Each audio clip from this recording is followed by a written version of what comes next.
Agora vamos falar de linhas de potencial elétrico. Para isso, a gente vai considerar o que chamamos de superfícies equipotenciais, que são linhas ou superfícies, onde o potencial em todos os pontos dela assume o mesmo valor algébrico. Para isso, vamos relembrar o seguinte, que o potencial, de uma carga pontiforme, ele depende da constante, do valor da carga, levando em conta o sinal dividido pela distância.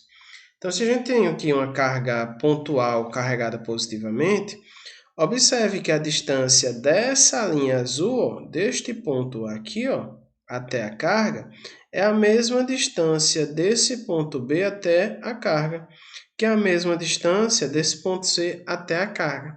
Então, essa linha aqui, esse círculo em volta dessa carga pontual, ela vai ser uma linha equipotencial, ou uma superfície equipotencial, se considerarmos no espaço. Por quê? Porque o potencial do ponto A é igual ao potencial do ponto B, que é igual ao potencial do ponto C. Tá certo? A mesma coisa vale para o caso de um monopolo elétrico quanto para um dipolo elétrico. Observe que linhas que estão à mesma distância da carga, elas vão gerar o mesmo potencial, Pontos que estão sobre a mesma linha equipotencial têm o mesmo potencial elétrico, tá certo? Outra coisa que eu chamo a atenção de vocês é que as equipotenciais são linhas perpendiculares às linhas de força do campo elétrico. E aqui eu estou representando as linhas de força do campo elétrico em vermelho. Observe que aqui ela está perpendicular, aqui ela está perpendicular, aqui ela está perpendicular. Assim como no caso do dipolo elétrico, as linhas de força em vermelho, que nesse caso saem do positivo e chegam no negativo, elas são linhas perpendiculares às linhas de força, tá certo? E aqui a gente tem a distribuição de potencial elétrico, das linhas de potencial elétrico, nesse primeiro caso aqui de placas paralelas, infinitas, com cargas opostas. E aqui a gente tem um campo elétrico uniforme, como a gente já viu. E observe que eu estou aqui, ponto A e o ponto B. Esse ponto A e esse ponto B, a gente vai dizer que eles estão formando pontos que estão sobre a mesma linha equipotencial, ou seja, ele tem o mesmo potencial elétrico, tá certo? Porém, eu não vou poder mencionar agora por que esses dois pontos têm o mesmo potencial elétrico, mas mais na frente a gente vai falar sobre isso. E observe que as linhas equipotenciais aqui em azul continuam sendo perpendiculares às linhas vermelhas, que são linhas de força do campo elétrico. Lembrando, o campo elétrico sai do terminal da placa positiva para a placa carregada negativamente, e as linhas equipotenciais aqui, elas continuam perpendiculares às linhas de campo. Aqui mais na frente a gente vai ver que são linhas que têm maior potencial elétrico, aqui linhas com menor potencial elétrico. Aqui a distribuição de linhas para placas paralelas de cargas opostas de dimensões finitas. São placas aqui menorzinhas, e observe que aqui entre a região das placas continuam tendo linhas equipotenciais perpendiculares às linhas em vermelha, que são linhas de campo elétrico. E observe daqui também que ela tem uma pequena deformação nas extremidades aqui das placas curtas, das placas finitas, tá certo? Agora vamos falar do exemplo 3, que diz o seguinte: uma região isolada da ação de cargas elétricas recebe uma partícula eletrizada de carga menos 2 nanocoulomb. Considere um ponto A 20 centímetros dessa partícula. Calcule na letra A o potencial elétrico em A. Então, eu vou ter uma carga de menos 2 nanocoulombs. Então, vamos representar aqui, ó, menos 2 nanocoulombs, ou seja, menos 2 vezes 10 a menos 9 coulombs. E um ponto A a uma distância de 20 centímetros. Colocando em metros, né, que a gente vai ter 20 vezes 10 a menos 2 metros, ou 2 vezes 10 a menos 1 metros, tá? Então, o potencial no ponto A, chamado de VA, é igual a constante, vezes a carga, dividido pela distância, dA. Então, substituindo os valores, constante eletrostática do meio vale 9 vezes 10 a nona. O valor da carga, levando em conta o sinal, 2 vezes 10 a menos 9 coulomb. E a distância, que é 20 vezes 10 a menos 2, mas aqui eu já vou colocar ela como sendo 2 vezes 10 a menos 1, tá? A vírgula andou uma casa aqui, ó. Elevei aqui mais 1, então vai ficar menos 1. Então, o potencial no ponto A será negativo. Esse 2 vai cortar com esse 2, então aqui vai dar, ó, 9 vezes 10, aqui, ó, mais 9 com menos 9 dá 0. Esse daqui sobe com o sinal trocado, então mais 1. Então, aqui a gente vai perceber que nesse ponto A, o potencial elétrico equivale a 90 volts, tá certo? Letra B. A energia potencial adquirida por uma carga pontiforme de mais 3 microcoulombs colocada no ponto A. Então, a gente teria duas maneiras para fazer essa letra B. Levar em conta a definição de potencial elétrico, né, de energia potencial elétrica, como sendo a constante vezes a carga maior, a carga menor, dividido pela distância. Ou, se você preferir, e se você observar, né, quando a gente pegar esta relação aqui, ó, ela é semelhante a esta, ó, né? Observe que elas são semelhantes.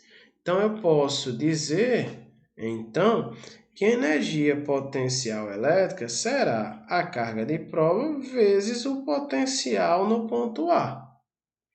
E, então, substitui os valores. Tanto nessa primeira, como a gente já fez nos exemplos anteriores, ou substituindo a definição de potencial, né? De energia potencial e de potencial. Então, vai ficar, ó, carga de prova, nesse caso aqui, ó, mais 3 microcoulombs. Então, 3 vezes 10 a menos 6. E o potencial, menos 90 volts. Então, aqui, 3 vezes 90 vai dar 180, né? Menos 270, vezes 10 a menos 6. Então, energia potencial elétrica será igual a menos, andando duas casas aqui, ó, 2,7 vezes 10 a menos 4 joules, tá certo? Então, aí, exemplo 3 na sua letra A e na sua letra B. Exemplo 4. Na figura estão representadas as partículas de carga Q1 positiva, Q2 negativa, né? E o ponto A no vácuo. Determine para o ponto A do campo elétrico gerado pelas cargas Q1 e Q2 o potencial elétrico resultante e depois o módulo do campo elétrico resultante. Então, vamos lá. As duas cargas, tá aqui, ó, mais 4 vezes 10 a menos 8 coulombs e Q2 menos 4 vezes 10 a menos 8 coulomb. E a letra A, vamos calcular o potencial elétrico resultante. Então, o potencial elétrico resultante no ponto A será igual ao potencial elétrico gerado pela carga 1 mais o potencial elétrico gerado pela carga 2. E aqui eu não devo me preocupar com o sentido, se é no mesmo sentido ou em sentido contrário, porque o potencial elétrico é uma grandeza escalar.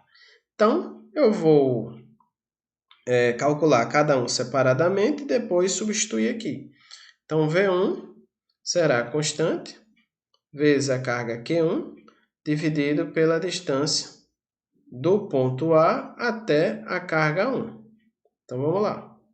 Substituindo aqui os valores. Constante eletrostática do meio, 9 vezes 10 a nona, vezes Q1, 4 vezes 10 a menos 8, dividido pela distância D1, que neste caso, 0,1, que eu posso representar como sendo 1 vezes 10 a menos 1. Então, potencial no ponto 1 será igual a 36, que é 9 vezes 4, vezes 10. 9 menos 8 dá 1. Esse daqui sobe com o sinal invertido. 1 mais 1, 2. Então, aqui, ó, vai dar igual a 3.600 volts. E V2 será igual, vamos lá, a constante vezes Q2 dividido pela distância do ponto da carga, do ponto A até a carga Q2. Então, vamos substituir os valores. Vai ficar 9 vezes 10 a nona, vezes menos o valor da carga, 4 vezes 10 a menos 8 coulomb. Tudo isso dividido pela distância, que é a mesma, né? Que é 1 vezes 10 a menos 1. Então, sem mais delongas, a gente vai encontrar o mesmo valor de potencial, a não ser o sinal negativo. Então, 3.600 volts. Então, assim, a gente vai ter que o potencial no ponto A será igual a V1 mais V2, ou seja, o potencial no ponto A será igual a 0 volts. Ou seja, o ponto A ele não vai ter potencial elétrico, tá bom? Vamos agora para a letra B. Na letra B, eu quero saber o campo elétrico resultante. Então, agora, para o campo elétrico resultante, eu preciso saber qual é o sentido e a direção desse campo elétrico, para saber se eu preciso somar ou subtrair. Então, Q1 é uma carga positiva. Então, por ela ser uma carga positiva, ela vai gerar no ponto A um campo elétrico de afastamento. Aqui está, campo elétrico da positiva, vou chamar de E1. Carga elétrica negativa vai gerar no ponto A um campo elétrico de aproximação. Aqui, ó, é 2. Beleza. Então, vamos calcular o campo elétrico resultante, neste caso da letra B, como sendo E1 mais E2, já que eles são vetores que têm o mesmo sentido. E aí vamos calcular separadamente cada um e substituir na equação. Então, E1 será obtido pela constante eletrostática, o módulo da carga Q1, dividido pela distância ao quadrado. Então, vamos lá, vai ficar constante 9 vezes 10 a nona, módulo de Q1, 4 vezes 10 a menos 8, dividido pela distância ao quadrado, tá? Então, agora, campo elétrico é ao quadrado aqui, ó. Então, aqui vai ficar 36 vezes 10 a 1, dividido por 1 vezes 10 a menos 2. Então, isso daqui vai dar 36 vezes 10, ó, 1 mais 2, 3 newton por coulomb. E o campo elétrico é 2, se a gente perceber, ele é a constante vezes o módulo da carga 2, dividido pela distância ao quadrado. Só que perceba que a carga 2, ela tem o mesmo módulo da carga 1. Então, o valor de E2 será igual a E1. 36 vezes 10 a terceira newton por coulomb. Então, chegaremos que o campo elétrico resultante aqui, ó, ele será igual a soma de 36 vezes 10 a terceira duas vezes, né? Então, isso daqui vai dar 72 vezes 10 a terceira, Newton por Coulomb, ou em notação, 7,2 vezes 10 a quarta, Newton por Coulomb. Chamo a atenção de vocês para o seguinte fato. Neste caso aqui, se você olhasse somente para a letra A, você iria perceber o seguinte. Se eu colocasse uma carga no ponto A positiva ou negativa, provavelmente você iria dizer que pelo fato do potencial resultante ser zero, você é levado a crer que se a carga positiva ou negativa for colocada uma terceira carga no ponto A, ela vai ficar parada. Mas a gente já percebe nesse ponto B que nesse ponto A vai ter um campo elétrico resultante, que é diferente de zero. Então, se eu colocar uma carga elétrica positiva ou negativa, essa carga elétrica ela vai adquirir movimento se ela for solta no ponto A, já que tem um campo elétrico resultante, e, consequentemente, vai ter uma força resultante atuando sobre ela. Então, neste caso, a gente não vai poder utilizar o potencial elétrico para determinar se a carga vai ficar parada ou se ela vai movimentar. O que vai definir isso vai ser o que mais na frente chamaremos de diferença de potencial.